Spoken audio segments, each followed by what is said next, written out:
Alrighty, here we go. Brand new Flyers Daily for the 12th of March, 2025. Flyers Daily presented by Ticketmaster. Make more memories live. The Flyers lose a fifth straight game, all at home. This homestand to the Ottawa Senators' final score of 5-2.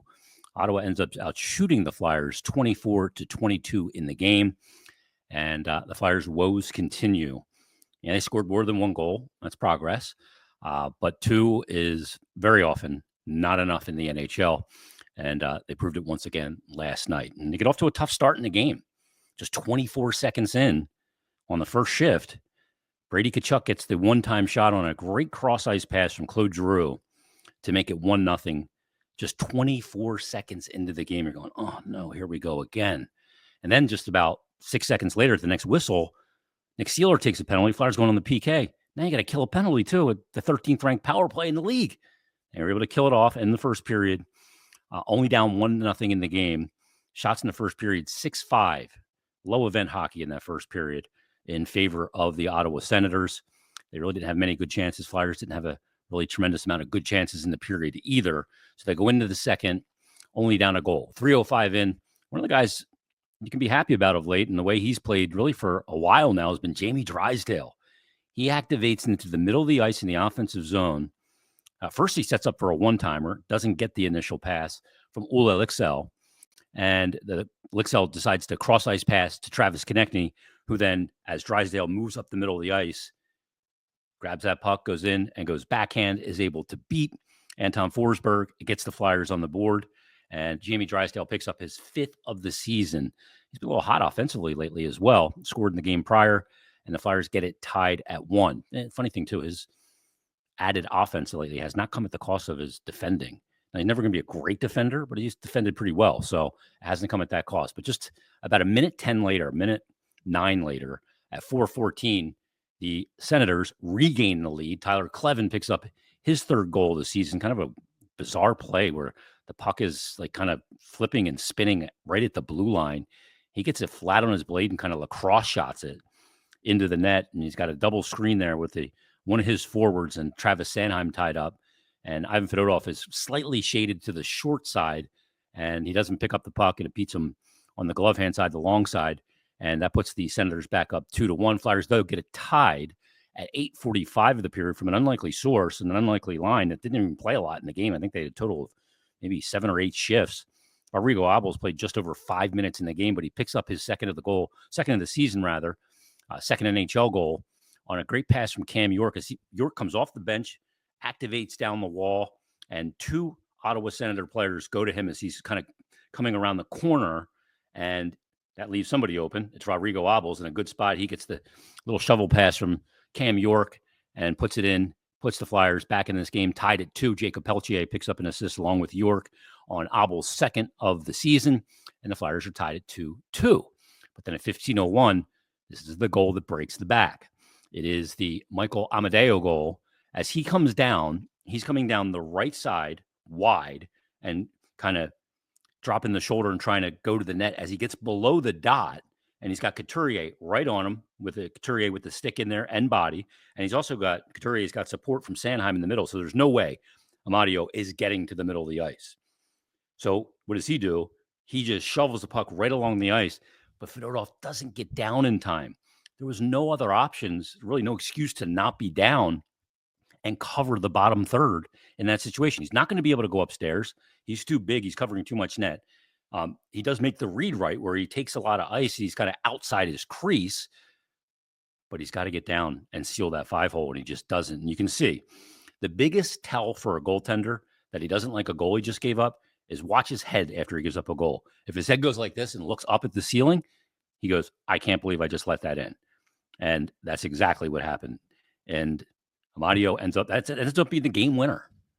And it's just a goal you can't give up. More on that in a moment. Into the third period, Flyers outshoot the Ottawa Senators in the third, 6-2. The only 2 shots that the Senators got to the Flyers' goal in the third period, both went in. Dylan Cousins picks up the goal to make it 4-2, his 13th of the season at 10:59. And then an empty net goal by Shane Pinto, his 15th of the season, make it 5-2. They were the only 2 shots that got to the Flyers' net in the third period. but the Flyers only generated 6 shots in the period and obviously couldn't get anything by Forsberg and ended up losing the game 5-2. Now back to the Amadio goal. Goaltenders you don't get credit for the saves you make, especially the ones you're supposed to make. Sometimes you can make a big game-changing save, an actual dynamic and stellar 10-bell save, and you make a credit for that. But in a game like this, you're not going to get credit. Fedorov's not going to get credit for the breakaway saves. He's going to be judged for the goal that he gave up and turned out to be the game winner, which was a bad goal. And when you give up those kind of goals, you feel horrible as a goalie, first of all, because you feel like you let everybody down. The bench is deflated. It's like, oh my goodness, how did you give that up? We have the game tied. And it also affects the players in front of them going forward. And, is our goalie going to be back there to bail us out? It's got a cumulative effect. And the Amadio goal is a backbreaker.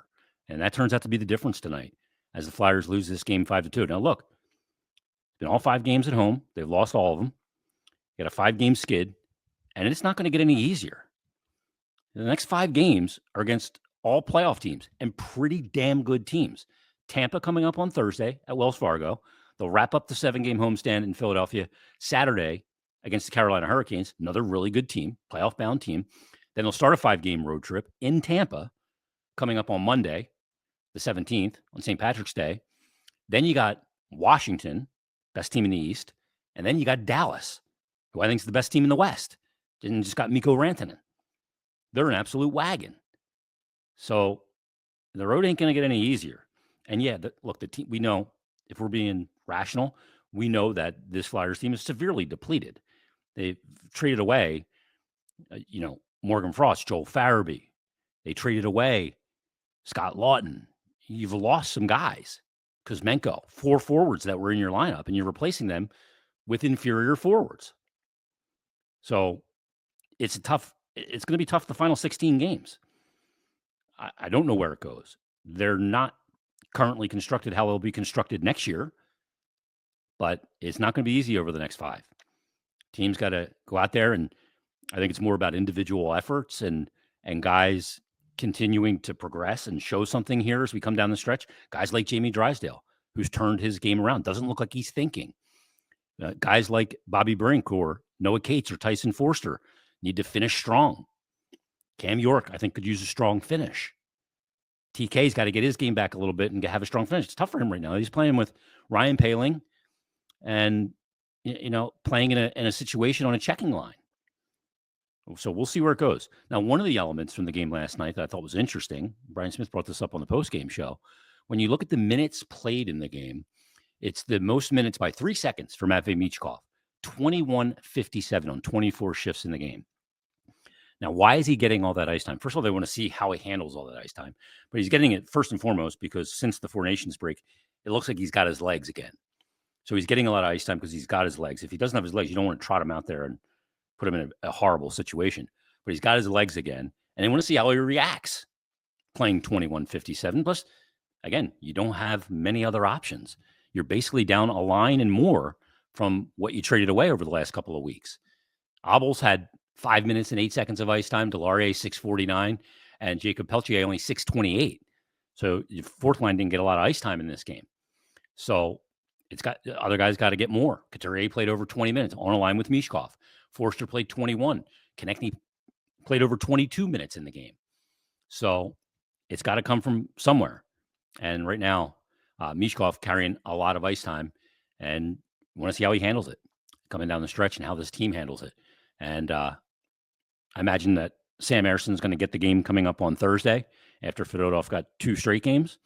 And we'll see how they handle this goalie carousel here coming down the stretch. It's probably going to depend on, whose game looks sharp or some kind of rotation. We'll see how it plays out.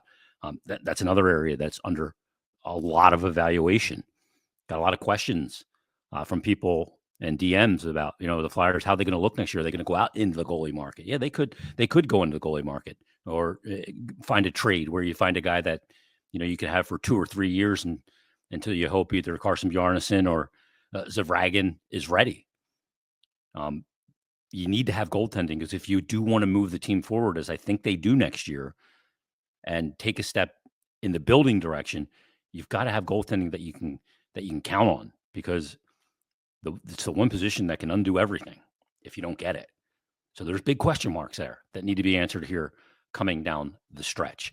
Let's get to some emails and some of the response to yesterday's show, where kind of got on my soapbox a little bit about the divisiveness of the fans. And Nick on the YouTube comment section said, "You're worried about division amongst fans while I'm worried about actually winning. We are not the same."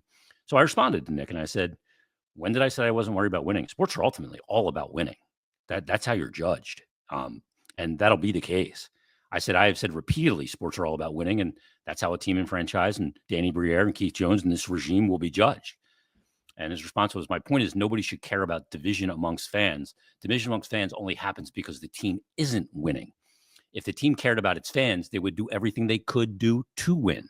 This team doesn't care about winning, thus you have division. And while he worded that very eloquently, I don't think Danny Briere doesn't care about winning. And ultimately, it's why we're going through this rebuild and the pain that comes at the front of a proper rebuild. My point is the division amongst fans is a byproduct of losing, and is a byproduct of this rebuild, and is a byproduct of the last decade plus. So, look, there's a lot of scar tissue in the fan base right now. Totally agree with that, and rightfully so. But my point was that division, I do care about that, because being a sports fan is about community, and the division is nasty. And, discounting other people's opinions on how you should do things and how this team should move forward, and doing it in a really nasty way. So I don't like seeing that. That was my point.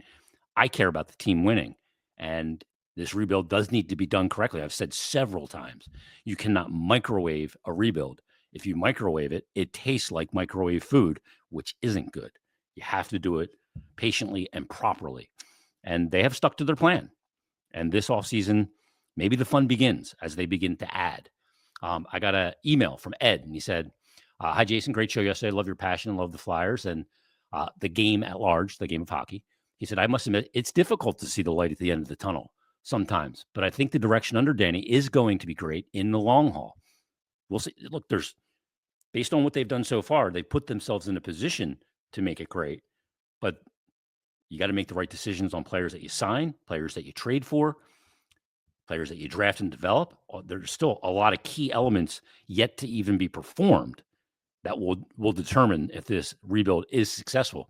Ed goes on to say, "I can't wait until the likes of Michkov, Jetlachenko, and Bonk become difference makers on the club, and we're competing for years to come. Stay strong, keep up the fight, and we're with you."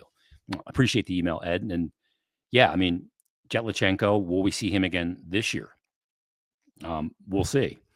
He's got, I think, still a few games to burn, 4 or 5 games to burn that he could play before burning a year of ZLC. We'll see if he ends up getting called up, or is he on the team next year? That'll depend on his camp. I think one thing we know about Jetlachenko already is that he is going to prepare this offseason in the gym and his training and everything, trying to make the team out of camp. I don't think there's any doubt about that. We learned that about him last year. So he is a guy that's very serious, even though young, very serious in trying to get to the NHL and be a great player. Next email comes from Emmanuel. He says, "Good morning, Jason. Good to hear you back on the podcast this week. It's been great to be back, by the way. I know those post-treatment days are super rough on your body and mind, but you look great and delivered some superb and thorough content this week on Mondays with Meltzer. I'm going back in, unfortunately, for treatment on Thursday. And as I'm taping this, the best I've felt in a long time, and it's been great. But these are the ups and downs of the roller coaster ride that I'm on, and I'm going to continue to push." He also said, we may have gotten our post-Wish trade deadline, and his Ristolainen is still here. We talked about the Ristolainen conundrum, and Emmanuel was the guy that initially brought up. He's still a Flyer, and that makes us both happy. The offseason is a different matter, but I think the Flyers management realized players like Risto don't grow on trees and don't come cheap. And as soon as you trade them, you're going to have to be looking to add somebody like that. But he did say the homestand is alarming, and I'm having flashbacks to last year where the wheels came off during that 8 or 9 game losing streak late in the season that sealed the Flyers' fate, ultimately took them out of the playoffs. He said this 7-game homestand after a successful road trip, especially after that incredible shootout win game against Winnipeg, seemed like the perfect opportunity to inch even closer one of those wild card spots. The problem with that, though, Emmanuel, is that they've traded so many guys away now and they are so depleted. He said losing the first four and looking rather out of sorts and somewhat disconnected all over the ice is concerning. I know losing Lawton in his leadership and earlier Frost and Farabee and Kuzmenko, they're thin up front, but coupled with Konechny's scoring slump, I thought the urgency this homestand with the high stakes would be something they would learn from last year and take the next step. I understand that too, and I agree with that. It is concerning that they're limping down the stretch again. Our rational mind tells us they're not a team that's fully stocked right now, and that it's going to be very difficult. And it is going to be, as he says later in his email, daunting. But it is about what's going to happen this summer and what they come back with. He's got a lot of draft capital, money for the first time in a long time, and some really big, important decisions to make. He also said, do I think that Torts comes back for his final year? Will he sign a contract extension? And I'm a believer. I don't love coaches coming in on a final year of a deal. It's a lame duck year. I think it cuts their legs off a little bit. I don't know what the plan is there. Again, you got to see who's available to take you into that next part of it. When people say, I go back to my days in radio doing sports talk. When people say, fire the coach or fire the GM, I go, well, if not him, who? Who is the next one? Who's the right one? So I think that's going to be part of the equation. He also asked, do I think the Flyers prioritize experience if they were to go look for a coach over youth? I do think they do. David Carl, obviously, is the name that's out there. Matt Carl's brother has done a great job in the college game and with the World Junior team. And I think he's a viable candidate for a lot of teams. I don't know if they go first-time head coach. I think they prefer experience. And again, it's got to see who's available. If John Cooper's available, then yeah, you're probably interested. If Rob Brindamore was available, yeah, you'd be interested. Is Rick Tocchet going to be available? Is that somebody they'd be interested in?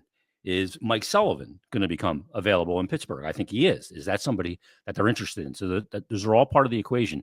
You got to look at who's available too when you make those decisions. He said, also, am I worried about Ersson? Do you think he's fighting fatigue this late in the season? I don't think he's fighting fatigue. I think he's just fighting his game. He's missed a good amount of games this year with the injuries, so I don't think it's been an overworking situation for him.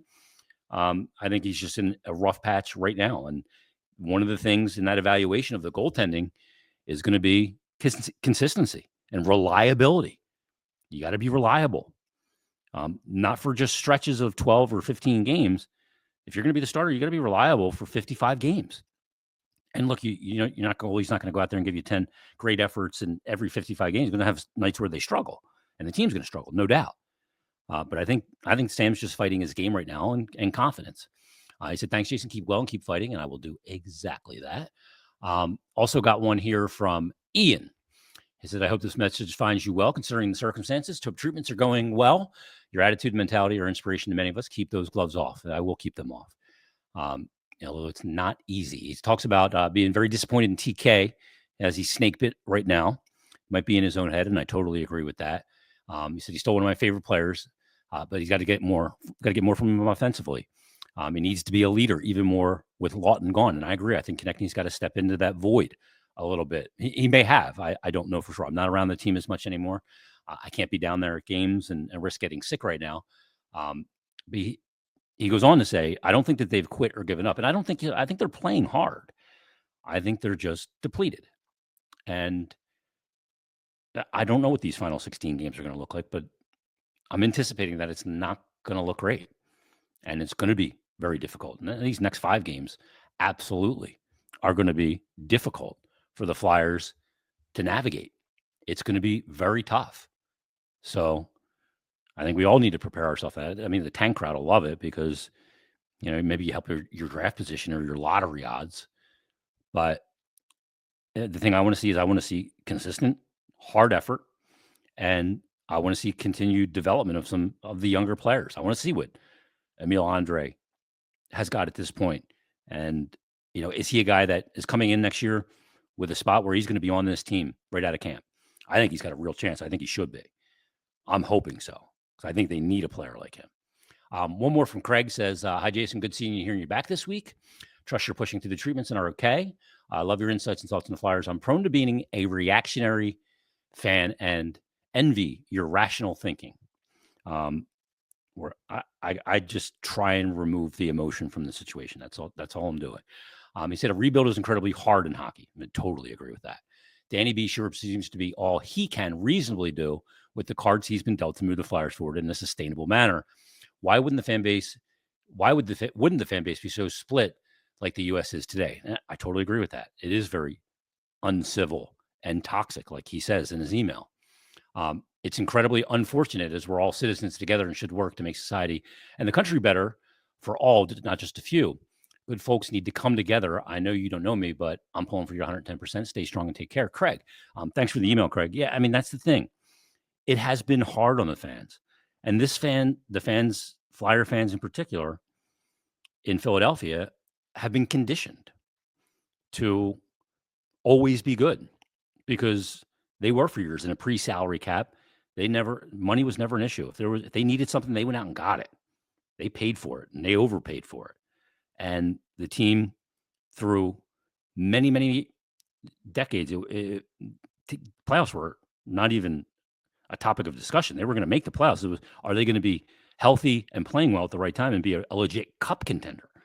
That's what it was for most of their existence. So when you have to go through a protracted rebuild and the pain of it after in 1 year, out 1 year in the first round, in 1 year, out 1 year in the first round, and then several years now where they haven't made the playoffs with the exception of the COVID shortened season, it's difficult and it'll wear on a fan base, and it should, because winning does matter and they got to get it right. It's got to be done right. We've gone through the really painful part at the end of the season, and hopefully some good signings, trades, RFA offer sheets pan out and they get the right players in here to start moving this thing forward, because I've had enough of the losing as well, just like everybody else. Even though I try and remove emotion, I want to cover a team and do this podcast on a team that's good and in the mix and battling in the playoffs. I remember what it's like going to those playoff games, warm outside, block party, everybody partying, getting ready for a crazy playoff game. We haven't seen that in so long. It's been, I think, since 2018, because in 2020, everything was in the bubble. That's 8 years. I know what it's like for this team to be in the play and the excitement it draws in. And maybe that's where the healing and the bonding amongst the fan base will come back. I hope it does. But it's tough living through a rebuild. You know, the people that strip it all the way down, people, and trade everything. That's why I say be careful what you ask for, because it's easy to say. It's hard to live. It's hard to live through a rebuild. And this has been maybe a little shorter than some of us thought, and it's going to be hard. Hopefully the good stuff is yet to come and the subtracting and evaluation period's over. We'll see. All right, Danny Briere is going to join us coming up on tomorrow's podcast, and we'll also preview Flyers and Lightning as the homestand continues and doesn't get any easier with the Bolts coming in. So we'll do that. Join us tomorrow on a brand new Flyers Daily.